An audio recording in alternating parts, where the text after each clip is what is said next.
ഇപ്പോഴത്തെ ടീനേജ് പിള്ളേർ പോലും ഇമാതിരി പ്രേമ നാടകാഭ്യാസങ്ങൾ കാണിക്കാറില്ല.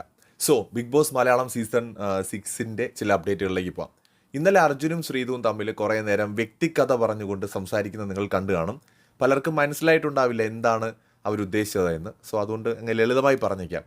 അർജുൻ അപ്സരയുടെ അടുത്ത് പോയിരിക്കുന്നതും സംസാരിക്കുന്നതും കമ്പനി അടിക്കുന്നതും ഫ്രണ്ട്സായിട്ടിരിക്കുന്നതൊന്നും നമ്മുടെ ശ്രീതുവിന് തീരെ അങ്ങ് പിടിക്കുന്നില്ല. അതുപോലെ തന്നെ ശ്രീതു സിബിൻ്റെ അടുത്ത് പോയിരിക്കുന്നതും സംസാരിക്കുന്നതും സിബിൻ തമാശകൾ പറയുമ്പോൾ പൊട്ടിച്ചിരിക്കുന്നതുമൊന്നും അർജുന് ഇഷ്ടപ്പെടുന്നില്ല. ഇന്നലെ സിബിൻ ചോദിക്കുന്നുണ്ട്, നിങ്ങൾ തമ്മിൽ എന്തെങ്കിലും പ്രേമോ അങ്ങനത്തെ എന്തെങ്കിലും ഉണ്ടോ? അപ്പോൾ അങ്ങനെയൊന്നുമില്ല, 30 ദിവസം കൊണ്ട് എന്ത് പ്രേമം, ഞങ്ങൾ നൻപനും നൻപി എന്നാണ് പറയുന്നത്. അൺകണ്ടീഷണൽ ഫ്രണ്ട്ഷിപ്പ് ഒന്നുമല്ല, കണ്ടീഷണൽ ഫ്രണ്ട്ഷിപ്പാണ്. അതായത് ഇവരുടെ ഫ്രണ്ട്ഷിപ്പ് എന്ന് പറഞ്ഞാൽ ഒരാളടുത്ത് മിണ്ടാനോ സംസാരിക്കാനോ പാടില്ല. പൊസസീവ്നെസ് ആണ് അതിൻ്റെ മാക്സിമം, എക്സ്ട്രീം പൊസസീവ്നെസ് ആണ് രണ്ടുപേർക്കും. ഓക്കെ, അപ്പോൾ അതുകൊണ്ട് തന്നെ അർജുൻ വേറെ സ്ത്രീകളോട് സംസാരിച്ചു കഴിഞ്ഞാൽ നമ്മുടെ ശ്രീതുവിന് സഹിക്കാൻ പറ്റില്ല. ശ്രീതു വേറെ ആണുങ്ങൾ തമാശ പറയുമ്പോൾ ചിരിക്കാൻ പാടില്ല. ഇതൊക്കെയാണ് ഇവർക്കിടയിലെ ആ ഒരു സ്പെഷ്യൽ ഫ്രണ്ട്ഷിപ്പ് എന്ന് പറയുന്നത്. സത്യം പറഞ്ഞാൽ ഈ മലയാളം ബിഗ് ബോസിൽ മാത്രം കാണുന്ന ഒരു വെറുപ്പീര് പരിപാടിയാണ്. ലവ് കോംബോ ഇടുന്നതിന് മുമ്പ് നൻപൻ പിന്നെന്താ നൻപിയാ ഫ്രണ്ട്ഷിപ്പ്, ആ സാധനം ലവ് കോംബോയാണ് ഉദ്ദേശിക്കുന്നത്. സംഗതി കവികൾ ഉദ്ദേശിച്ച അതാണ്, നിങ്ങൾക്ക് മനസ്സിലായിട്ടുണ്ടാവുമെന്ന് ഞാൻ വിചാരിക്കുന്നു. പക്ഷേ അതിന് മുമ്പേ ഒരു ഒരു ഒരു ഉടായ്പ പരിപാടിയാണ് ഈ ഫ്രണ്ട്ഷിപ്പ്. ഈ മനുഷ്യർക്കിടയിലെ ഏറ്റവും മനോഹരമായ ഒരു റിലേഷൻഷിപ്പിനെ വളരെ വൾഗറായിട്ടാണ് പലപ്പോഴും ഈ ബിഗ് ബോസിലെ കണ്ടസ്റ്റൻസ് ചിത്രീകരിക്കുന്നത്. അതെന്തോ ആവട്ടെ. പക്ഷേ ഇവിടെ ഇപ്പോൾ ഇവർ തമ്മിൽ പറയുന്നത് സുഹൃത്തുക്കളാണ്, പക്ഷേ ഭയങ്കര പൊസസീവ്നെസ് ആണ് രണ്ടുപേർക്കും. വേറെ ആണുങ്ങളോട് സംസാരിക്കുന്നത് അർജുന് ഇഷ്ടമല്ല, വേറെ പെൺകുട്ടികളോട് സംസാരിക്കുന്നത് ഈ പറയുന്ന ശ്രീധുവിന് ഇഷ്ടമല്ല. അപ്പോൾ പ്രത്യേകിച്ച് അപ്സരയുടെ അടുത്ത് സംസാരിക്കുന്നത് ഇഷ്ടമല്ല, സിബിന് അർജുനും ഇഷ്ടമല്ല. അപ്പോൾ ഇന്നലെ ഇവർ പറയാൻ ശ്രമിച്ചതൊക്കെ ഈ കാര്യങ്ങളാണ്. ഒരു വ്യക്തി മറ്റേ വ്യക്തിയുടെ അടുത്ത് വരുമ്പോൾ മറിച്ച വ്യക്തി അതുവഴി പോകുന്നു എന്ന് പറയുന്ന സാധനം അതാണ്. ഇനി വേറൊരു കാര്യം എന്ന് പറയുന്നത്, ഇന്നലെ തെരഞ്ഞെടുപ്പ് നടന്നല്ലോ, ഈ ക്യാപ്റ്റൻസിയിലേക്കുള്ള തെരഞ്ഞെടുപ്പ്. അപ്പോൾ ആദ്യം ജിൻഡോയെ ജയിപ്പിക്കാനാണ് സിബിൻ്റെയും ശ്രീധുവിൻ്റെയും ടീം അടക്കം തീരുമാനിച്ചത്. അവസാന നിമിഷം ശ്രീധുവിനൊരു മോഹം, ഗെയിം ചേഞ്ചർ ആയാലോ, ക്യാപ്റ്റൻസി കിട്ടിയാൽ പുളിക്കോ, ഇല്ലല്ലോ. അപ്പോൾ ശ്രീധു എന്ത് ചെയ്തു, അർജുൻ്റെ എങ്കിലും വോട്ട് കിട്ടുമെന്ന് അറിയാനായിട്ടൊന്ന് ശ്രമിച്ചു നോക്കി.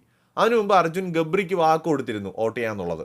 അപ്പോൾ സ്വന്തം ടീമിലാണ്, പവർ ടീമിലെ ആളാണ്. അപ്പോൾ അവർക്ക് അവരുടേതായ ഒരു ഗെയിമുണ്ട്. അപ്പോൾ അതുകൊണ്ട് തന്നെ അർജുൻ എന്ത് ചെയ്തു, ശ്രീധു ചോദിച്ചപ്പം ഈ ചെകുത്താനും കടലിനും ഇടയിലായി എന്നുള്ളതാണ്. ശ്രീധുവിനും കൊടുക്കണം, അർജുന് ഈ പറയുന്ന ഗബ്രിക്കും കൊടുക്കണം. അപ്പോൾ അർജുൻ എന്ത് ചെയ്തു, വാക്കിന് ഇമ്പോർട്ടൻസ് കൊടുത്തുകൊണ്ട് ഗബ്രിക്ക് കൊടുക്കാൻ തീരുമാനിച്ചു. ഇത് ശ്രീധുവിന് അങ്ങ് ഇഷ്ടപ്പെട്ടില്ല. ഉടനെ തന്നെ നൻപൻ വോട്ട് ചെയ്തില്ല എന്ന് പറഞ്ഞുകൊണ്ട് നമ്മുടെ നൻബി ഭയങ്കര പ്രശ്നമായി, സങ്കടമായി, കരച്ചിലായി. തെരഞ്ഞെടുപ്പൊക്കെ കഴിഞ്ഞ് റൂമിൽ പോയി കമന്ന് കിടന്നു. അവിടെ അർജുൻ ആശ്വസിപ്പിക്കാനായി ചെന്നപ്പോൾ അർജുനെ വേണ്ട വിധത്തിൽ പരിഗണിച്ചില്ല എന്നാണ് അർജുൻ പറയുന്നത്. നൻബി പിണക്കത്തിലായിരുന്നു. അങ്ങനെ നൻപൻ വളരെ ഇമോഷണൽ ഡാമേജ് ഒക്കെ പറ്റി അവിടെ നിന്ന് ഇറങ്ങിപ്പോയി. അതിനുശേഷം പിന്നെ നൻപൻ ഒരിടത്തിരിക്കുന്നു, നൻബി അതുവഴി വരുന്നു, അടുത്തേക്ക് വരുന്നത് പോലെ തോന്നും, എന്നിട്ട് യു ടേൺ എടുത്ത് പോകുന്നു എന്നാണ് നൻപൻ പറയുന്നത്. താൻ എടുത്തത് യു ടേൺ അല്ല എന്നും താൻ റിവേഴ്സ് ഗിയറിലാണ് പോയത് എന്നും നൻബിയും പറയുന്നു. അങ്ങനെ നൻപനും നൻബിയും നൻബീസ് കളിക്കുകയാണ് അവിടെ. എന്താണെങ്കിലും ശരി, ഒരു ലവ് ട്രാക്കിലേക്കുള്ള ഒരു ചുവടുവയ്പ്പായിട്ട് തന്നെ കാണാം. കുറേ ദിവസമായി ഇത് തുടങ്ങിയിട്ട്. കാരണം ഇപ്പോൾ ഇവർ ദിവസം എണ്ണി ഇരിക്കുകയാണ്. 30 ദിവസത്തിലൊക്കെ സെറ്റായ ആൾക്കാരെന്ത് വിചാരിക്കും, ഒരു 50 കഴിയട്ടെ എന്നുള്ള രീതിയിലാണെന്ന് എനിക്ക് തോന്നുന്നു ഇവരുടെ കോൺവെർസേഷൻ കണ്ടിട്ട്. അതായത് ഇതൊരു ഫ്രണ്ട്ഷിപ്പായിട്ട് എനിക്ക് ഫീൽ ചെയ്തിട്ടില്ല കേട്ടോ, എനിക്ക് ഫീൽ ചെയ്തിട്ടില്ല. ചിലപ്പോൾ അവർ തമ്മിൽ ഫ്രണ്ട്ഷിപ്പ് ആയിരിക്കും. ഈ പ്രോഗ്രാം കാണുന്ന ഒരു വ്യക്തി എന്ന നിലയിൽ ഇവർ ശ്രമിക്കുന്നത് ഒരു സൗഹൃദം ഡെവലപ്പ് ചെയ്തെടുക്കാനല്ല, ഭയങ്കര സിമ്പിളായിട്ട് നമുക്ക് അറിയാമല്ലോ, പ്രേമമാണ് ഉദ്ദേശം. സോ പ്രേമം പ്രേമം പ്രേമം, അതാണ് ഇവരുടെ കോണ്ടന്റ്. വേറെ കോണ്ടന്റ് ഇവർക്കില്ലല്ലോ. അപ്പോൾ ഇന്നലെ ഇവർ പറഞ്ഞത് മുഴുവൻ ഇതാണ്. അപ്പോൾ അതുകൊണ്ട് തന്നെ പിന്നീട് ഈ അർജുൻ കാണുന്നതിന് വേണ്ടി തന്നെ സിബിൻ്റെ അടുത്ത് പോയിരുന്ന് ശ്രീതു ഒരുപാട് നേരം സംസാരിക്കുന്നൊക്കെ ഉണ്ടായിരുന്നു. ശ്രീതു ഈ സിബിൻ ഇങ്ങനെ ചുമ്മാ എന്തെങ്കിലും പറഞ്ഞാൽ പോലും കക്ക എന്ന് പൊട്ടിച്ചിരിക്കുന്നു. അർജുൻ ഇത് കാണുമ്പോൾ പൊസസീവ്നെസ്, അർജുൻ്റെ ഹൃദയത്തിൽ ഇങ്ങനെ ടപ്പ് ടപ്പ് ടപ്പ് എന്ന് പറഞ്ഞുള്ള സൗണ്ട് ഇങ്ങനെ കൂടിക്കൊണ്ടേയിരിക്കുന്നു. അതുവഴി ഒരു ട്രെയിനൊക്കെ ഓടിപ്പോകുന്ന ആ ഒരു സൗണ്ട്. അപ്പോൾ അതേ സമയത്ത് തന്നെ അർജുൻ എന്ത് ചെയ്തു, എന്നാൽ പിന്നെ അപ്സരയുടെ അടുത്ത് ഞാനും പോയി കുറച്ച് നേരം സംസാരിച്ചോളാം. അങ്ങനെ അപ്സരയുടെ അടുത്ത് പോയിരിക്കുന്നു. അപ്സരയുടെ അടുത്തിരുന്ന് ഇങ്ങനെ ചിരിച്ചൊക്കെ ചുമ്മാ, അപ്സര എന്തെങ്കിലും പറഞ്ഞില്ലെങ്കിൽ ചുമ്മാ ചിരിച്ച് എന്നിട്ട് അപ്സരേ എന്ന് പറയാൻ അങ്ങനെ സംസാരിച്ചുകൊണ്ടിരിക്കും. അപ്പോൾ ഉടനെ ദൂരെ ഇരുന്ന് കാണുന്ന ശ്രീധുവിനെ സഹിക്കില്ല. കാരണം ശ്രീധു അപ്സരയും തമ്മിലൊരു ഫൈറ്റ് ഉണ്ടല്ലോ. അപ്പോൾ ശത്രുവിൻ്റെ അടുത്താണ് പോയിട്ട് തൻ്റെ പ്രിയതമൻ അല്ല നൻപൻ പോയിരിക്കുന്നത്. അപ്പോൾ അതുകൊണ്ട് തന്നെ നൻപിക്ക് ദ്രോഹം പന്നിട്ടേ എന്ന് പറഞ്ഞുകൊണ്ട് ശ്രീധു വീണ്ടും സെഡായി.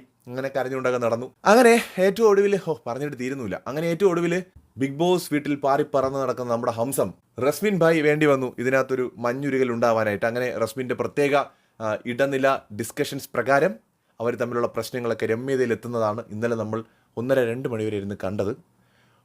ഇവരുടെ ഈ വ്യക്തിബന്ധങ്ങളെ മനസ്സിലാക്കിയെടുക്കാൻ നമ്മൾ വിടുന്ന പാടെ, ഒരു വ്യക്തി 2 വ്യക്തി ഇങ്ങനെ വന്നപ്പോൾ 3ാമത്തെ വ്യക്തി അങ്ങനെ പോയി. ഈ രീതിയിലാണ് ഇവർ പ്രേമിക്കുന്നതെങ്കിൽ ഓഡിയൻസ് ഓരോ വ്യക്തികളായിട്ട് പിന്നിലോട്ട് അങ്ങ് ഇറങ്ങി അങ്ങ് പോകും. അവസാനം വോട്ട് ചെയ്യാൻ ആരും കാണത്തില്ല. മറ്റൊരു വീഡിയോയുമായി വീണ്ടും കാണാം.